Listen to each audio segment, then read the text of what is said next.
गोला बनाइए, ठीक है, और वो जो आपकी स्ट्रॉ होती है जिसमें से आप क्रशर पीते हैं, उस स्ट्रॉ के अंदर वो मैदे का वो ऊपर से डाल दीजिए, ठीक है।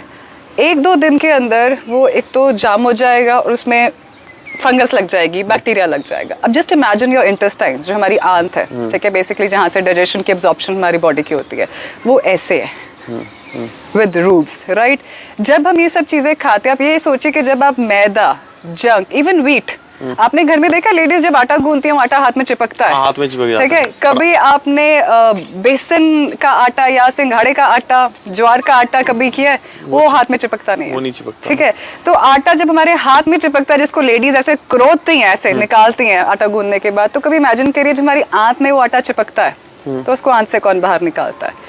और ओवर द टाइम ये जो हमारे आंतों में मल इकट्ठा होता है, वो मल क्रॉनिक हो जाता है। वंस द मल, या जिसे हम मॉडर्न लैंग्वेज में एंडोटॉक्सिन बोलते हैं, वो क्रॉनिक होना शुरू हो जाता है, वो आपकी आंत पे जमाता है एक परत, और तो जो आपकी आंतों की परत है, ओवर द टाइम ये आपकी एब्जॉर्प्शन रोकती है। देखिए हमारी बीमारी का ना एक पैटर्न बना हुआ है।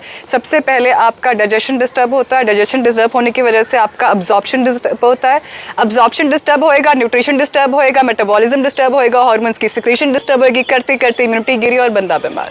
तो सबसे इंपॉर्टेंट है कि जो आपका अब्जॉर्प्शन है, आपका डाइजेशन है, उसको अच्छा रखिए। मैदा खाना ना, किस दिन मैदा का ऐसा गोला बना के ना कहीं कोने में रख के रखो। अच्छा, और एग्जांपल लो, आप अपने घर के टेबल के ऊपर 4 दिन के लिए फ्रूट रखो, और 4 दिन के लिए पकौड़ा रख दो, या 4 दिन के लिए मैं कहती हूँ आप बटर चिकन रख दो। वो बटर चिकन इस मौसम में तो विदिन 2 घंटे स्मेल मारना शुरू कर देगा। तो वहां से ही आपको पता लगना चाहिए कि कौन सा फूड बॉडी के लिए अच्छा है।